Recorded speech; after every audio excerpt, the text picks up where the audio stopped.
I know where the music coming from. I owe you a drink for bashing your head in.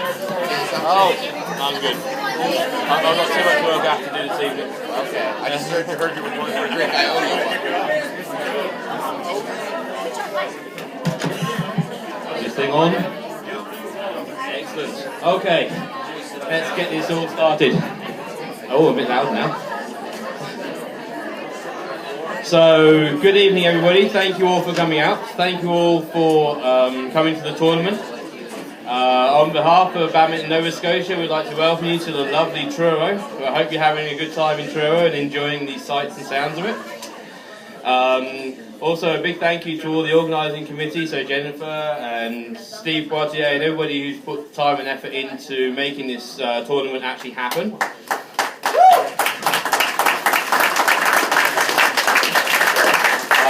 Hopefully you've all been having a great time at whichever gyms you've been at and had some good competition and enjoyed seeing everybody else around. And with that, I would like to hand you over to Mr. Proctor. Okay. Yeah, so thanks, Mark. As you can appreciate, pulling off tournaments all year round takes a lot of work. We have a great team, not only at Badminton Nova Scotia, but Badminton New Brunswick, Badminton PEI. We're still working on Badminton Newfoundland, kind of getting them more involved, but it's great. We've had over 180 participants here this weekend, both in the from U15, U17, U19, Open A and Open B, so it was a great gathering. It's always nicer to have everybody in one facility, we know that. Hopefully going forward, we're going to be able to use the Canada Game Centre and UDM, and hopefully eventually UPEI to host these events and make sure that we get everybody in the same venue, because it's been a really great experience, I think, this year and last year around Nova Scotia, having family badminton really, and seeing all the U15s and all the Open B players together, parents and children playing together. So that's great. So our first part of our program this morning, this evening. I've lost track of what time it is. So what we'd like to do is I'm going to introduce all the finalists for tomorrow. Sometimes what happened, we did this 4 years ago when we did the Atlantics and Truro, brought them all up, we had a banquet and things like that, and just wanted to be able to give recognition. A lot of hard work and effort goes into competing, and obviously a lot of support from families and so forth. But just before the finals tomorrow, some people don't know people's names and can't put names to faces, so this is how we're going to do that. So we're going to start with U15. When your name is called, and as we go through, once your name is called, I'd just like you to kind of come up, stand kind of behind me, and probably stand in front of me, I'd appreciate that better. But so at U15 and men's singles, the finalists tomorrow are Sam Wan and Trevor Hain. If you guys want to come up. And not everybody may be here, I can appreciate that. In women's singles, we're going to have Carla McCallum and Anna Gillies.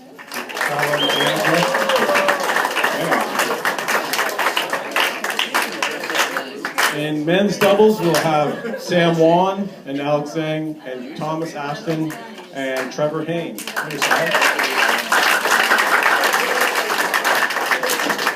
Good looking bunch. Nice sweatshirt, Thomas. Like that a lot, buddy.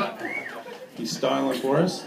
Women's doubles, we will have Martha Jukes, Carla McCallum versus Sophie Dallon and Anya Toll, I believe it is. I'm not sure if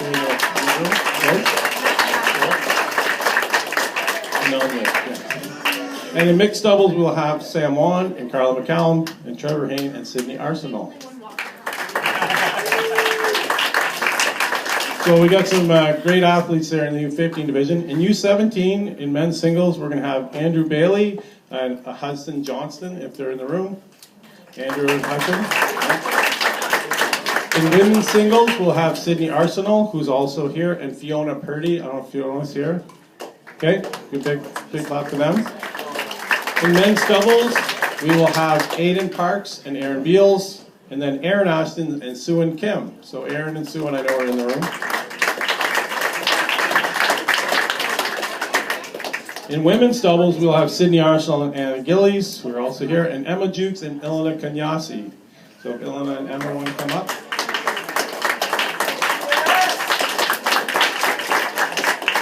Nicely done. And in mixed doubles, we'll have Aaron Beals and Janae Beals. I don't think they're here. And Rory White and Ilona Kenyasi. So Rory, come on up.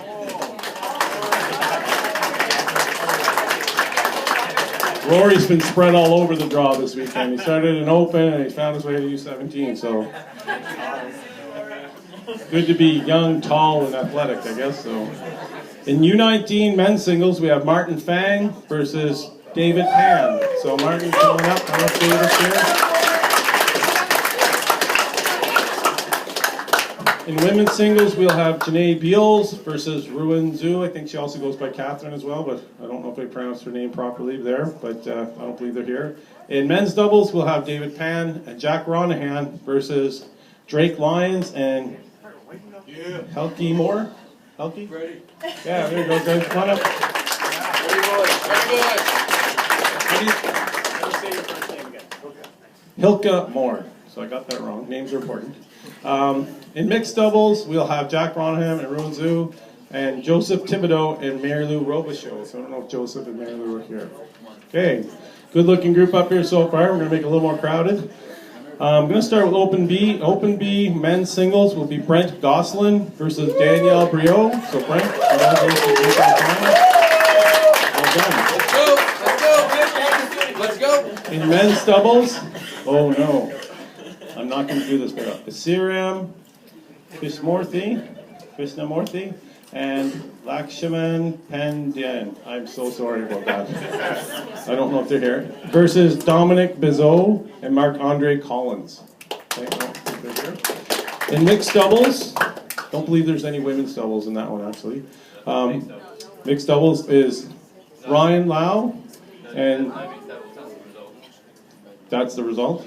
My apologies. The result of mixed doubles, I'll just say that's Ryan Lau and Jinjin Yin and Sirim Krishnamurthy and Zhao Fei Song. I think Zhao Fei is here actually. Dr. Sar, well done. Okay, almost through. In Open A, tomorrow we will see in women's singles Jun Zhang versus Monique Boucher. I think Monique's here. Monique, welcome back, Monique. Good to see you get back. I haven't lost your touch at all, so that's good. 10 out of 10. Okay. In men's singles, we have Patrick Thompson versus Miklos Kenyasi, and Miklos, I believe, is in the room.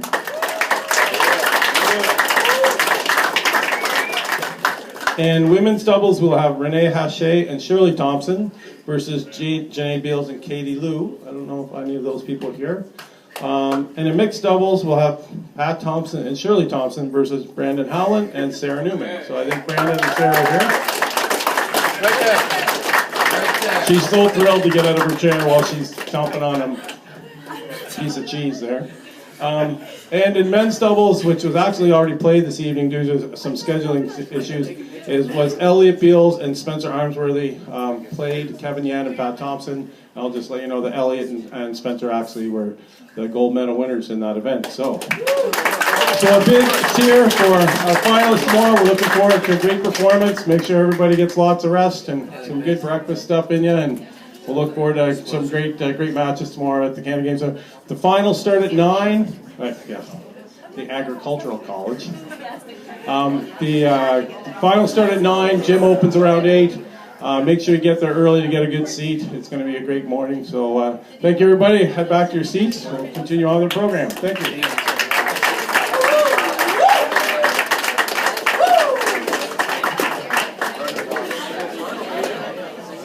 So the next part of our program is something I've been looking forward to all year. I talked to Daryl Beers. I think everybody in the room, does everybody in the room know Daryl Beers? Oh, listen up, please. Does everybody in the room know Daryl Beers?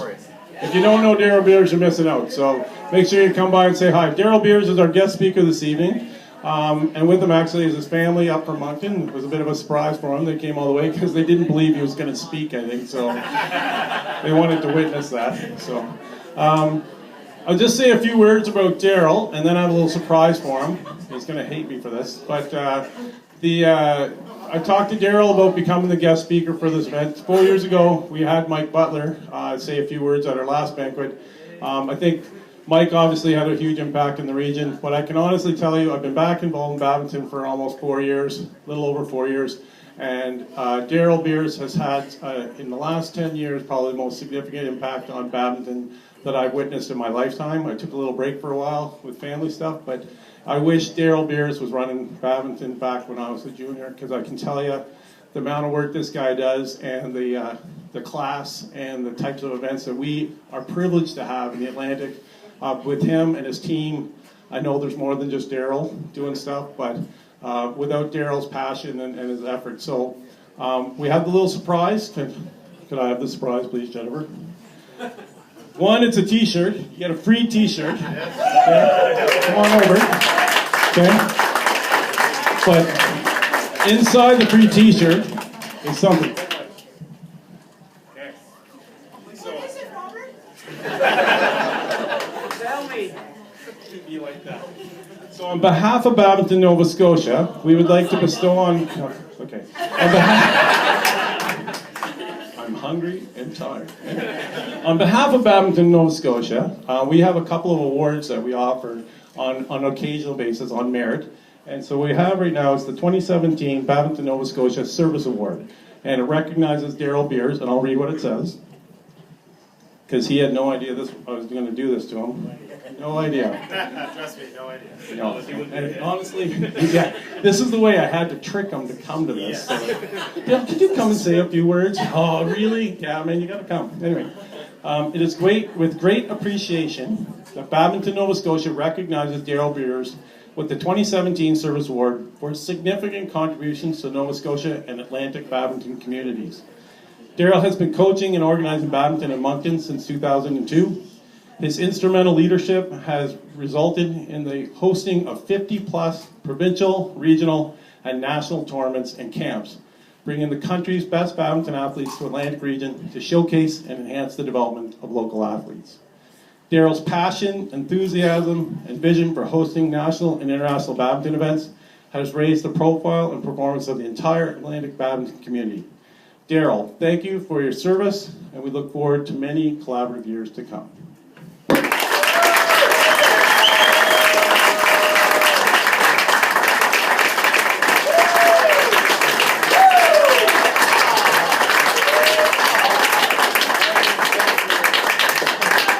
I will now ask Daryl to say a few words, which he's been hating us all weekend. So, Daryl, take it away. Wow, thank you very much, Robert, and everybody else that was involved in this award. Totally unexpected, very, very special, something that's going to definitely be up in the office, and I'll definitely cherish this. Thank you very, very much. I'll get my wife to hold that, maybe.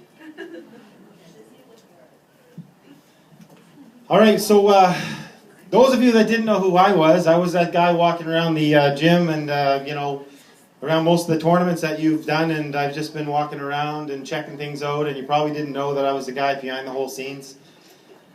I'm not that type of guy. I'm just the type of guy that plans everything, gets everything organized, and gets everybody in place, and you show up and you go to these wonderful events and stuff like that, and you probably didn't know that I was the guy behind it all, so thank you very much for recognizing me, Robert. That's very special.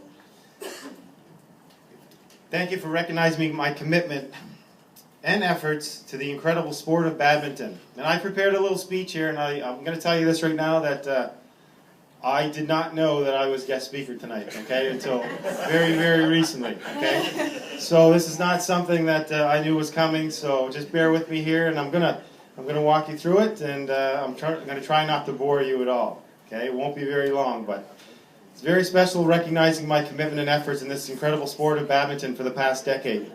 I think everybody in this room enjoys badminton as much as I do.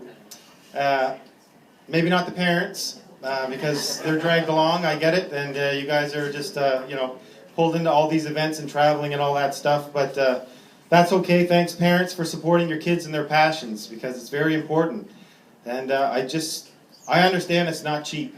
It's not cheap to travel to events, and all the junior athletes in this room, right here, right now, I'm going to say that you must have somebody that cares about you a lot, just because it's a lot on parents to travel to all these tournaments, and you must be having somebody very special that cares about you deeply to come along to all the badminton events that we put on. And you should really respect the people that do that. It means a lot to me to see the parents traveling to the events, and they are long events, and we do get that. Badminton is like Robert says, it's a jamboree. You show up on the Friday, and you're stuck there Friday, Saturday, and Sunday.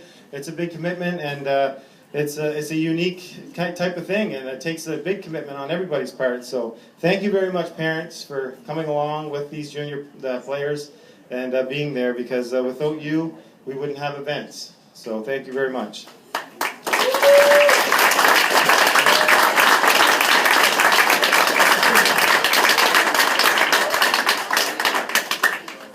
When I was asked a few weeks ago by Robert Proctor if I was willing to come up here and say a few words about myself, how the beginning of the very popular badminton events in Moncton got started, I wasn't sure if standing up here was something I was interested in doing. It's not the kind of thing that I do. When I was a kid, when you go to social events and stuff like that, it's kind of boring listening to the adult talking about things that really might be not important to you. So I get it, but Robert's a pretty stubborn guy.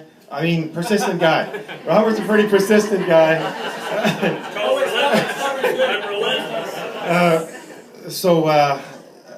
Most of you that know Robert in this room probably do agree with me that he is persistent.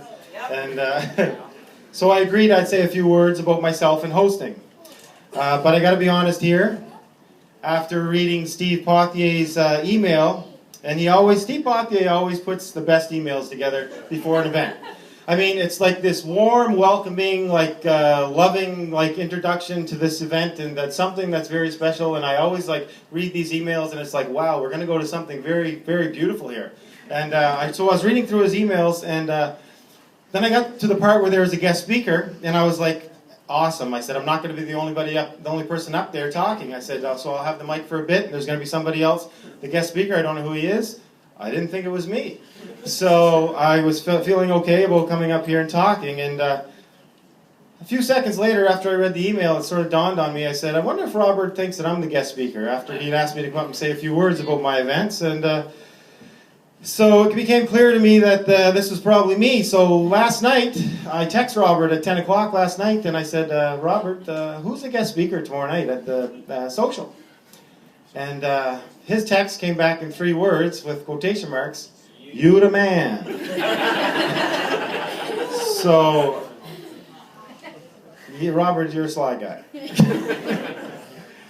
So here we are, and now you're about to hear what Robert has been trying to find out for the last 5 years or so, trust me, how I became involved in badminton, and where does all my passion come from. Like he said, it's been about, it'll be 50 events coming up in 2 weeks. I'm hosting the Under-23 and Junior National Championships. And I've given away $80,000 in the last 10 years in prize money. So it's been pretty significant.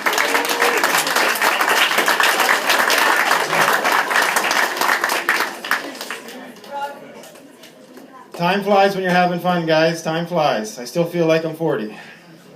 That was a joke. I am 40. Well, let's go back to the start, and through my recollection, I'll share with you the journey that took me to this point, and I'll try to tie you in with some subliminal message that you can relate to, identify with along those lines. So here goes. I was born in Moncton roughly 40 years ago. Atlantic Canada is my home. But most of the adult badminton players here would not remember me playing badminton because I left home when I was 17 years old. I can still remember the first time that I hit a badminton shuttle. I was in grade 5, and all my school friends were there at the badminton tryouts in the gym. We all ran down. They said there's a badminton tryout. We grabbed some rackets, just like you guys in this room, really young. And I had no idea what badminton was. So I followed all my friends down to the gym, and we all grabbed rackets, and everybody was hitting this little white thing back and forth on this court. I was a hockey player. I played hockey since I was 5 years old, and I was like, what the hell is this sport? So I just grabbed a racket, and I started doing what everyone else was doing in the gym, and I was hitting this thing back and forth, and I was loving it. And the gym teacher came over and spotted me right away and said, "You're a natural player." And I guess from that moment on, I wanted to play every day. But like I said, hockey was my priority at the time, and I was a provincial hockey player. So my bus dropped me off at the school every morning, an hour before my classes started. And I used to go into the gym by myself. It was dark, but there was light coming through the windows. And I would go find a racket and just hit the shuttle back and forth, practicing serves, whatever else I could. But remember, hockey being the big commitment it was for me, and my dad playing hockey when I was young. When he was young, I was the captain of my hockey team, leading scorer of the province, so I was very, very successful as a young hockey player. So badminton was something I did on my spare time. Excuse me for a minute here. So it's been my secondary sport. So over the next 4 years, I went on to win every district school badminton tournament there was. I remember always wanting a badminton coach. I had hockey coaches, but there was no badminton coaches. Someone to actually teach me backhand clear or footwork. We didn't have the internet like you guys. We didn't have anything like that to show us what the badminton techniques and all that stuff were. You kids are very blessed to have the stuff that we didn't have. Everything that I could learn about badminton was in a book. I had to open a book and look at a book, and it would show you, like, little designs of feet, where they might go on a court if you were chasing a shuttle and stuff like that. So it was like you didn't have a coach. You knew what the sport was. It wasn't on TV. Definitely wasn't on TV in Canada. So here I was falling in love with this sport, but I couldn't find out any information about it. I went to high school, which was, in my time, it was grade 10. High school was grade 10 for us. There was work to rule, so there was no badminton team. So I ended up hanging around some college gyms, hanging around some of these college badminton players when I was in high school on these open court nights whenever I wasn't playing hockey. When I graduated from high school, I was awarded the MVP of New Brunswick, which was a hockey scholarship to any university I wanted to attend. I wasn't quite sure what I wanted to do in life, so I took a little time to myself and I traveled around the country. I worked in small jobs here and there within the year, and I ended up in British Columbia at this little place called Malaspina University College. And it didn't have a hockey team, but it had a badminton team. All right. And I was like, yeah. I was like, I didn't even know that existed. A university with a badminton team, no hockey team. So I didn't even have the option. There wasn't even a choice for me. It was at that point my knowledge of badminton became real. And I realized at that moment that I was a good hockey player, but badminton was going to be my passion. Malaspina University, this team was very special to me. These guys on that team, they were junior national champions. This university recruited people from all over the country to play badminton. Everybody on that team was there on a badminton scholarship. I had no idea. So I seen this sign and it said badminton tryouts. And I was like, cool, badminton tryouts, meet here at 8 o'clock. So I walked in there, and I'm walking in there, and there's a room full of these guys that all know each other, and I don't know who they are. So I ended up just saying, yeah, I played badminton out in New Brunswick. And they said, you must know Mike Butler. And I said, I heard of the name, Mike Butler. I said, but no, Mike is older than me, right? So by a lot. By a lot. So he's generations above me. So I did not know Michael personally at the time. So these guys became my very close friends, and they taught me everything that they were taught by Keith Anton, which is the best technical director, best technical coach in Canada at the time.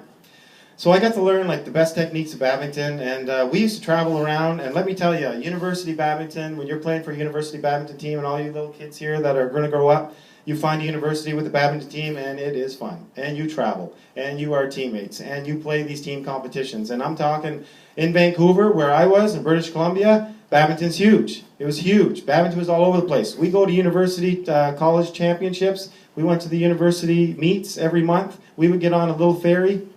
We were on the island in Nanaimo. We had to get on a ferry to go travel to these badminton tournaments. We did it every month as a school team. And these guys are all on scholarship, and I got to tell you a little story. When I went to the first tryout, okay, I did not know these guys, and I did not know how good they were. And I was pretty cocky. I won all my district school tournaments.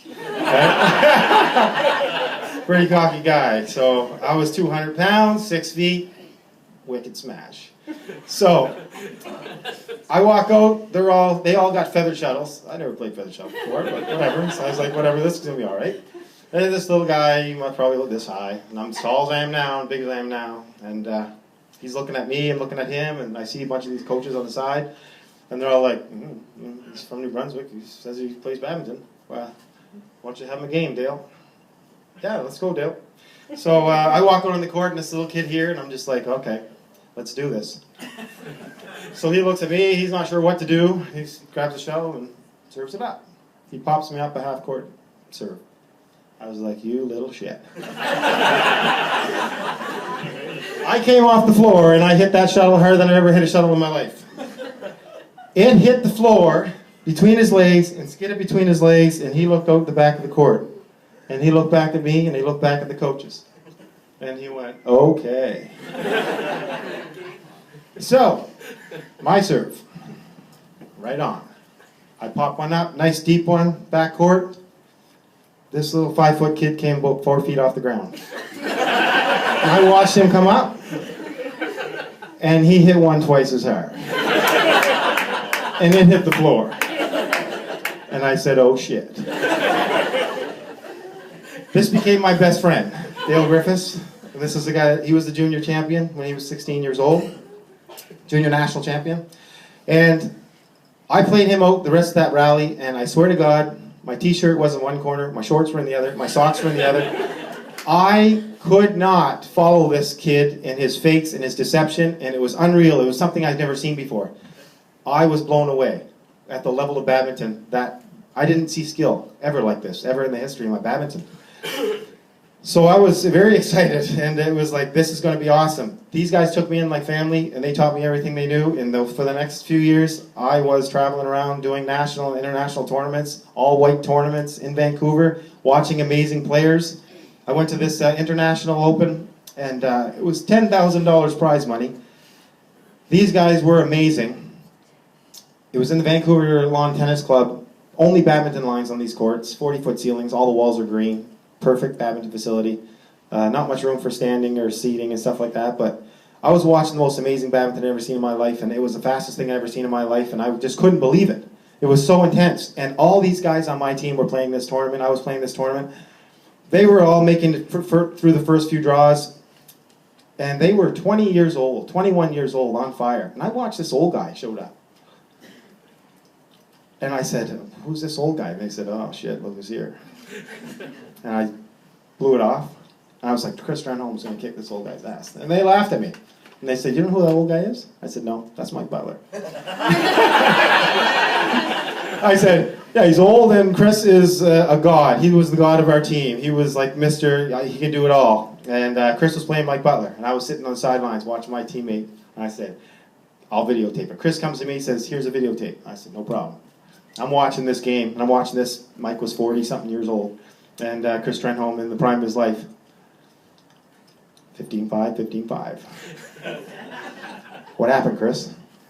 Yeah, he's fast. He's old, but he's got some shots. He's got some shots. I watched Mike Butler go through this tournament at 40 years old, blowing everybody out of it, right to the finals. And I was like, this old guy just kicked everybody here, this unbelievable players' asses. So anyways, it was unbelievable. Like the skill level of Mike, and I just don't want to go on here about Mike, but I'm just going to say, even at 40 years old, Mike was still like kicking everyone's butt. It was pretty cool. He came out of retirement just for a little bit to do that. He didn't win the finals though. The guy he lost to was Ian Sidey, which was a monster, 6'8", 250 pounds with 700 km/h smash. It was 15-12, 15-12. I watched the match. It was great. Mike played awesome, but the guy was just too young and powerful. But it's amazing. So that was Mike Butler. So that was the guy they were talking about from New Brunswick. Yeah, I know him now. So anyways, so this was the most exciting time for me in badminton, and that's what truly brought the passion of badminton back to me. And I was getting older, still living in British Columbia, and it was time for me to move back home.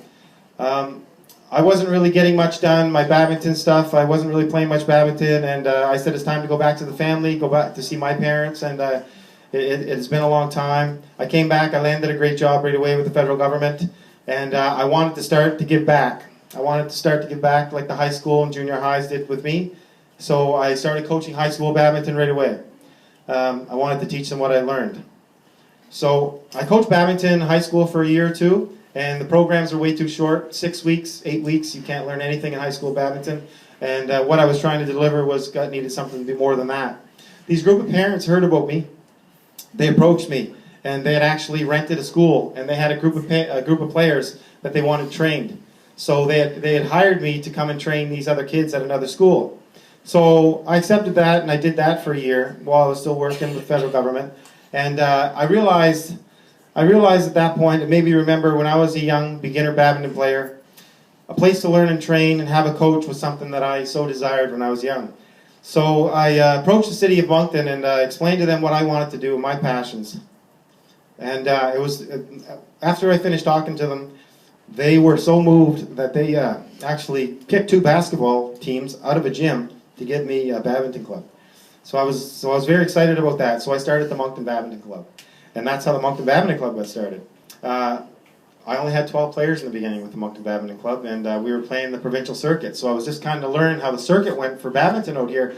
So for badminton, for you guys, similar to what this tournament is, it was a lot of running around to different schools, going here, going there, and it was something that I was finding that the parents and all that, they were losing momentum because there's so much.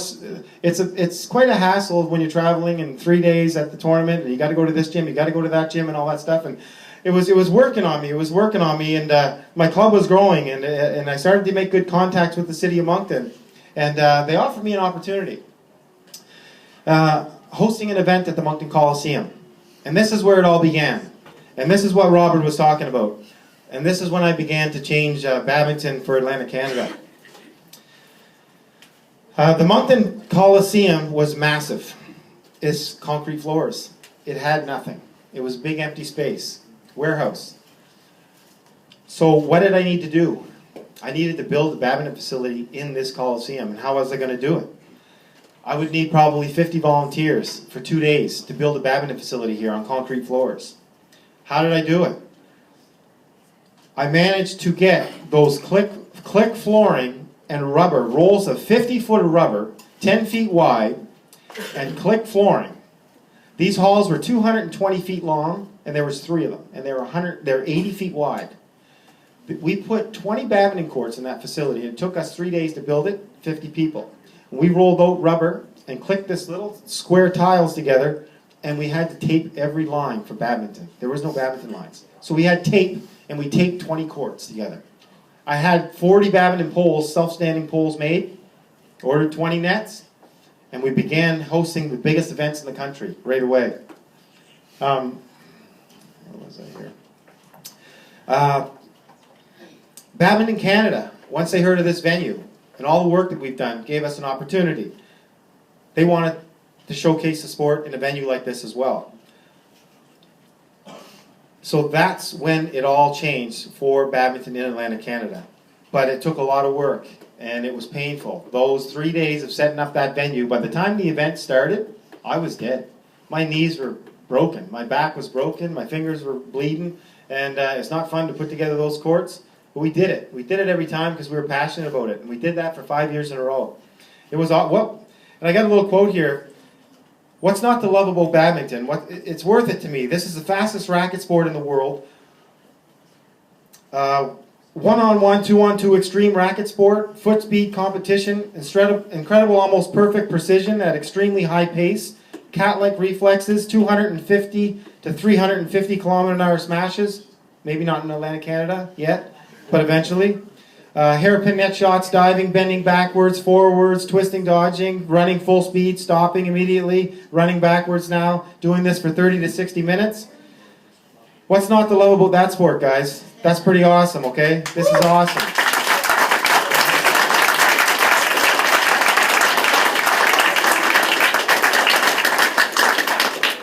Living in Canada, people had no idea badminton is one of the most popular sports in the world. It's hard to believe. It's not hockey, it's not football, it's not baseball, it's not even close. They're not even close seconds. 1.6 billion people tuned in their TVs to watch badminton when it was showcased for the first time in the Olympics. 1.6 billion. It destroyed every other sport in the Olympics. They couldn't believe it. They didn't understand. Nobody understands in North America why badminton is one of the most popular sports in the world. Guess what? Nobody lives in North America. Everybody lives in Asia. We've got 333 million people here in North America. They've got 333 million people in one of their cities. Okay? And they're all playing badminton. So the billions of people over in Asia, they're all playing this sport. This is their sport. They're not skating around on ice. They're not swinging baseball bats. They're playing badminton. So you guys, you got to understand this. If you go to another country in Europe, and you go to China, you turn on the TV, it's not hockey, it's not football, it's badminton. And you got 4 or 5 channels to watch badminton. And it's their sport. And everybody in the world's playing badminton. They're not playing hockey. Only us in the coldest areas of the world are playing hockey. So you would get exposed to television, you get exposed to hockey on television, and that's what you think about is that's the sport you got to play. Well, I was one of those kids, and I did really well in hockey, but badminton still stole my heart.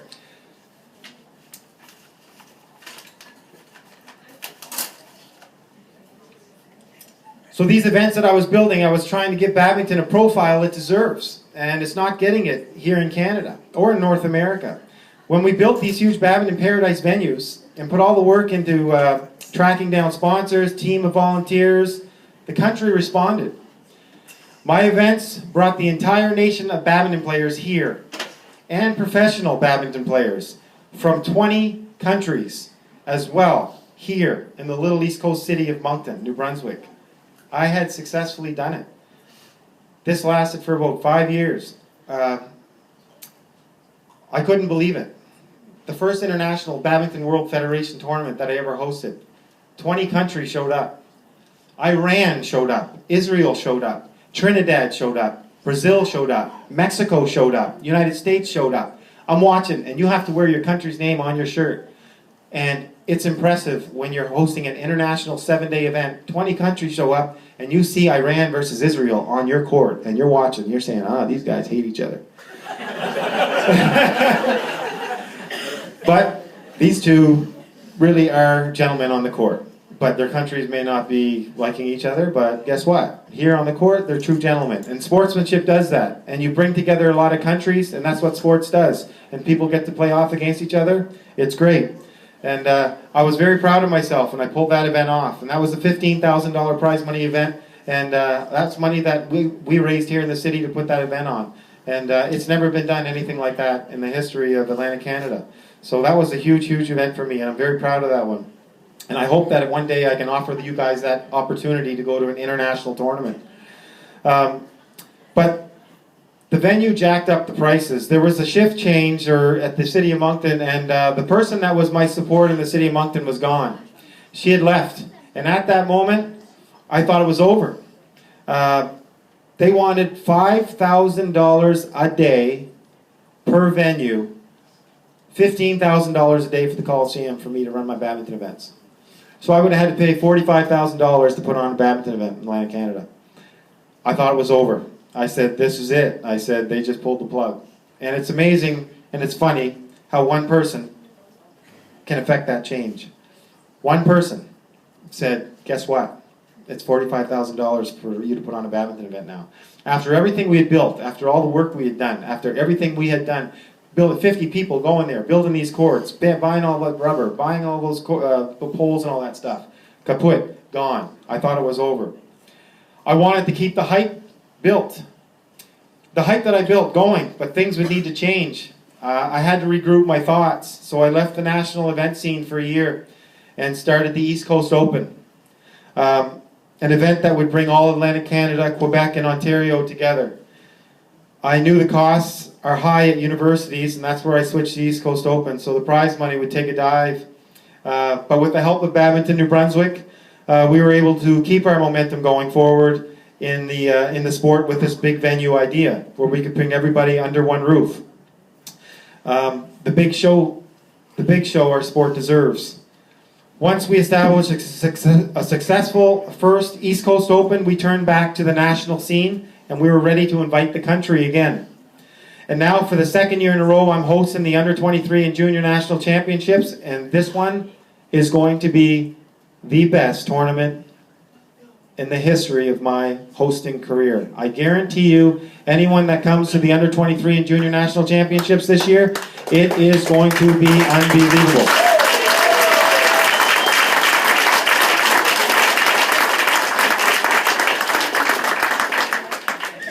The East Coast Open momentum has inspired Atlantic Canada to come together and create the Atlantic Series. Together we are becoming one strong, unified Atlantic community right here. You guys don't realize it because you're young, but what we're doing here with the Atlantic Series, it's bringing Atlantic Canada together, all together as one unified unit. The Atlantic Series will grow. This is going to grow. It will start to pull more than 200 players per event next year. We have something great here. There is no other series in any province in Canada that has built anything like the Atlantic Series right now. We are the pioneers and the leaders in badminton in Canada right now with what we're doing in the Atlantic Series.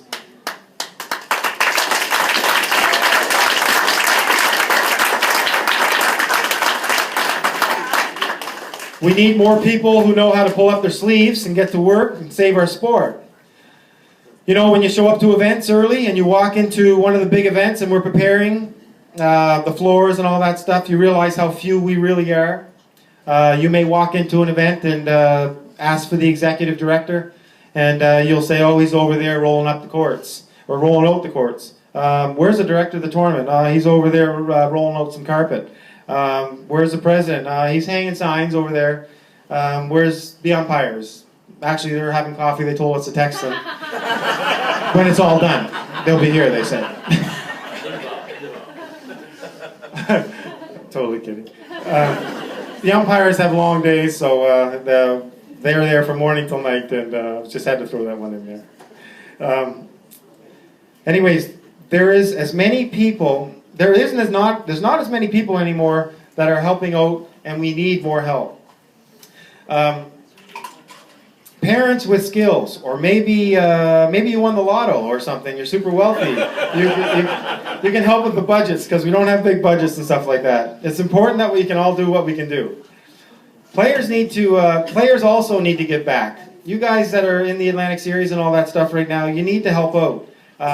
So many events that I've done, and there's big referees and umpires there, and they're asking for line judges.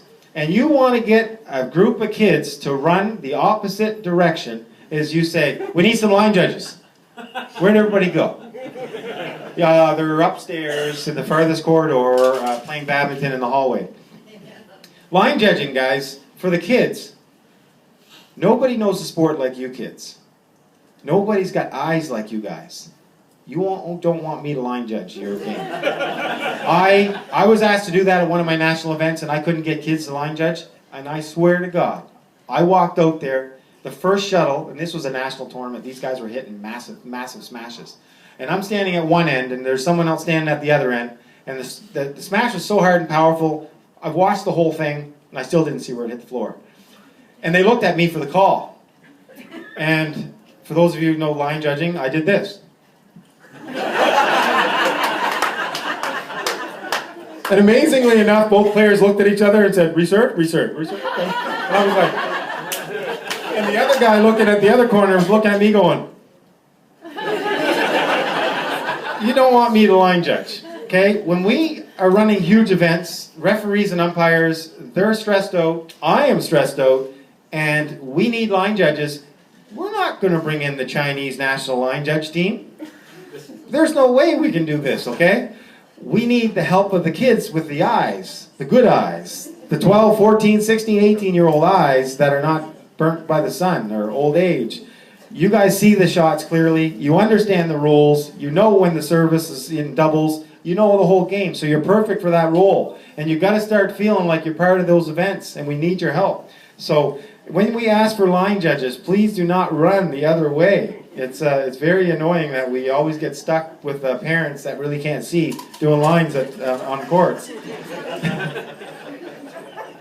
So we need to support each other and rock this sport totally.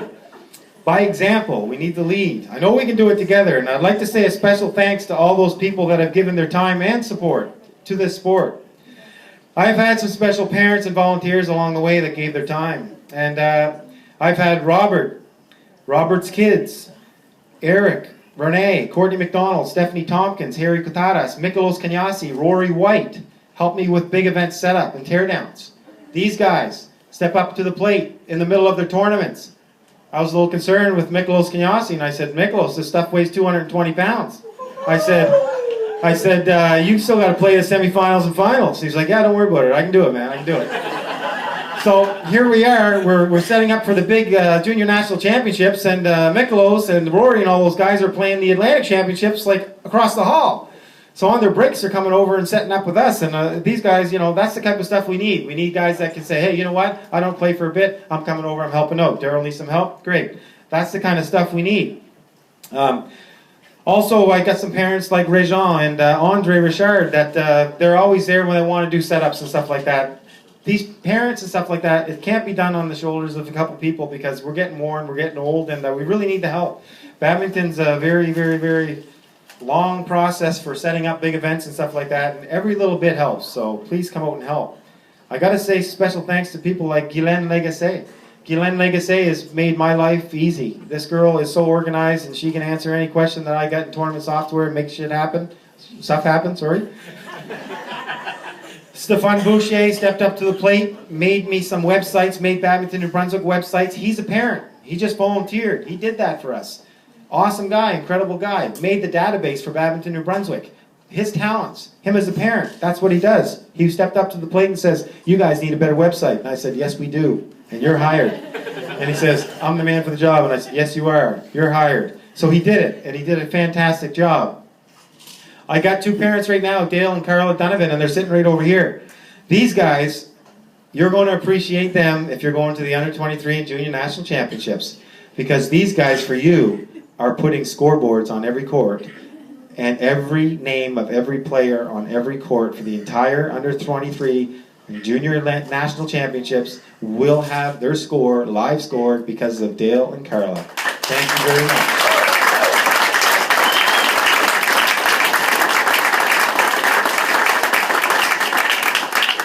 It's a funny thing because I thought the tournament was pretty awesome last year. The Under-23 and Junior National Championships, if you guys have been there, it was beautiful, beautiful event. Everything was perfect. I thought everything went great. And then Dale comes up to me in practice and says, yeah, the tournament was great and all, but you can't really tell what the scores are of the games. It's not, it's kind of confusing and it's kind of frustrating. And I was like, oh, really?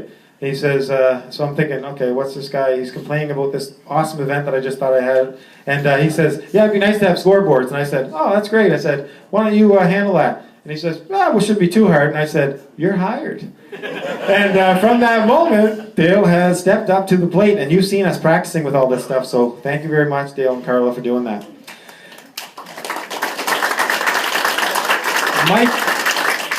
Mike Butler and Kyle Hunter.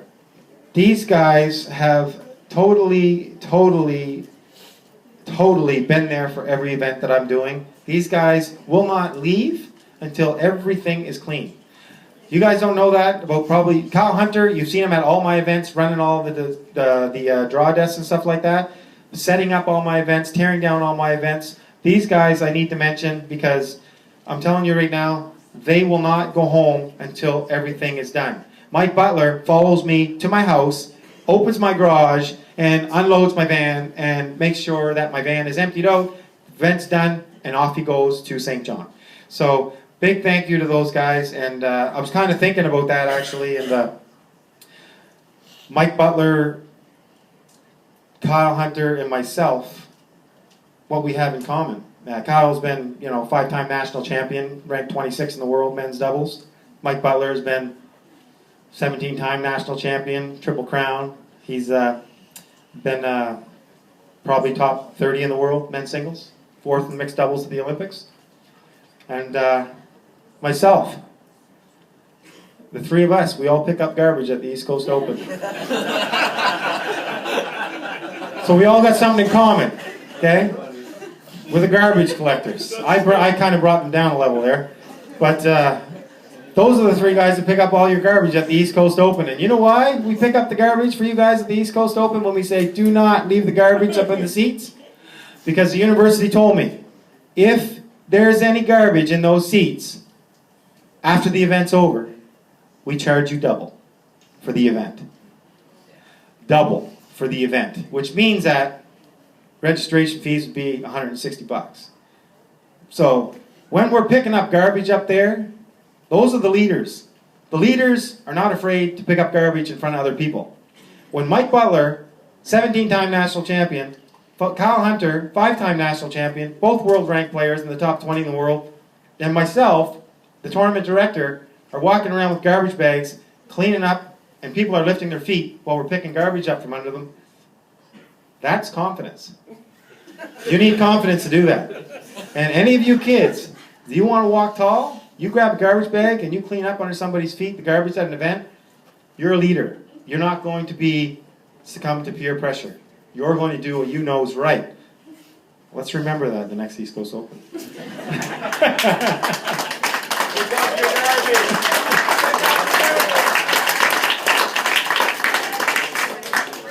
My wife and family have been unbelievable.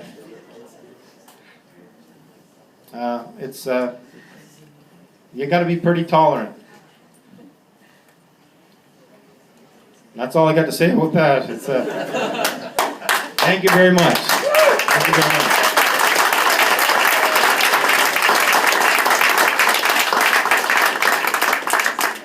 It's a lot of time on the computer, a lot of time on the phone, a lot of time in my badminton club. It's 4 days a week. I'm there 4 nights a week for 5 hours a night. My practices are from 5 till 10 o'clock, 4 days a week. I'm there 4 nights of the week, and I do my badminton events. I work full time, and I got my family. So it takes a strong woman that can handle that. And most women would have kicked, well, she's come pretty close. She would have kicked me to the door, and I really appreciate that she's let me do this, because I would not be able to do this and have a family if you don't have a strong woman that can take care of the stuff at home like that. And she works full time too. So it's thank you very much. Thank you very much.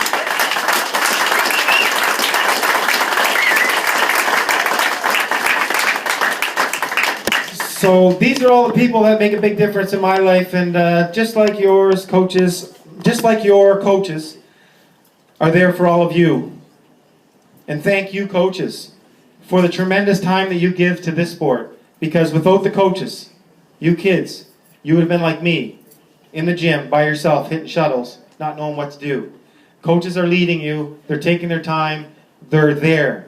And I mean, commitment. You want to talk about commitment, look at Diane McLeod. I think she sleeps at the gym.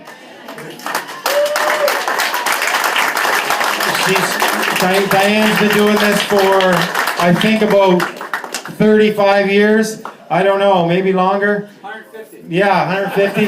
But she's got one huge badminton club up there, and she's maintained that and managed that for a long time. And it takes so much commitment, and coaches like that are just there for their kids at every tournament. It's so much time, and it's got to be appreciated by the juniors, and you guys got to really, really appreciate your coaches. It's you don't know how much they're giving, how much time they're giving to you guys. So